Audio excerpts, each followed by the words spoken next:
This is the Leo Climaco Podcast. Growing up, were you always expected to be who you are today? Did people think that you would be this person? Or was it a total shocker that you became who you are? I expected to be who I was. Right. But others? Others, probably a total shocker, but I was a guy that was cutting lawns on everybody's lawn, and I was the lemonade stand guy. I was always monetizing. Got it. At a young age. That was just, I had a thrill. Like all the other little kids would play baseball. Me, I'm thinking about how to monetize everybody's lawn right now. How do I get, and I would go door to door and shake hands and meet all the ladies and the people. And so I was always, that was what intrigued me versus sports or anything else. That's incredible. Were you a business major? I dropped out. You dropped out, but what was your major?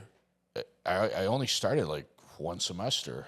Got it. So there was no major? So when my parents saw me going to college with ping pong rackets, because I was organizing ping pong tournaments. That's awesome. Because for me, I'm like, listen, you got to turn this into fun. Yes. Why does learning have to be so dull and boring? Yeah. You get ping pong tournaments going. People are excited to come to school now, right?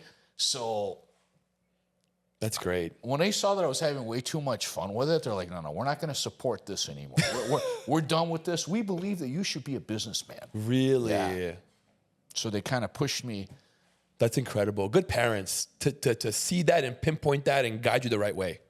Not allow you to waste 3 more years wasting money that you didn't need to be there. You know? I mean, I wish I would have been there because I look at all the fun that I missed out on. That's true. The relationship building. Like I tell everybody, listen, I'm not negative on school, but go there to build relationships. Because those relationships that I have from grade school, from college, we still call each other. And they're the first ones that'll come help you when help is needed. So you go to school to create relationships. What school did you go to?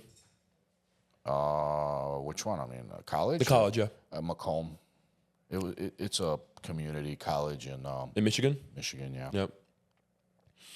No, I mean, even when I took a test, right, I'd draw a Christmas tree. I wouldn't even look at the questions because I just thought this is not for me. It's hysterical. Yes, I know what you mean. I walked out of my computer science finals. It's not for me. Literally got up and walked out. Done. What's the point? Yeah. It's historical data. Yeah. By somebody that's been sitting behind a desk for 40 years or 30 years or how many years. Right. What are they really teaching? Are they really preparing me to go out in society? No. Nothing. Give me a class on taxes. Yeah. Give me a class on how to live and go shopping and how to be an adult, How to be a parent. Give me a class on that. They have that, I think. I took that class. That's how I took the class. So speaking of that, I have 2 young boys. I have a 4-year-old and a 2-year-old. What are some tips that you can give me to start introducing them to my businesses and to entrepreneurship? Yeah, it's a great question, and my middle child, since he was at that age, he has been at every hotel opening, every restaurant opening. So just have them just be around it. Be a part of it. Let them see with their own eyes and ears, and eventually it becomes inside of them. Yes. I actually brought my 4-year-old here as I was building the studio. And as we're driving back home, he goes, "Daddy, I want to have my own studio one day." I was like, "Yes, you do. Yes, you will. Don't you worry. Yes, you will, buddy." It made my day to see that, that I can have that kind of influence on him. It's great. That's awesome. It really is. Robert, I know you know the answer because in the beginning, you told me that you re-engineered it and you're looking at the end goal. What is the end goal for John Smith Subs? I know that you're not selling.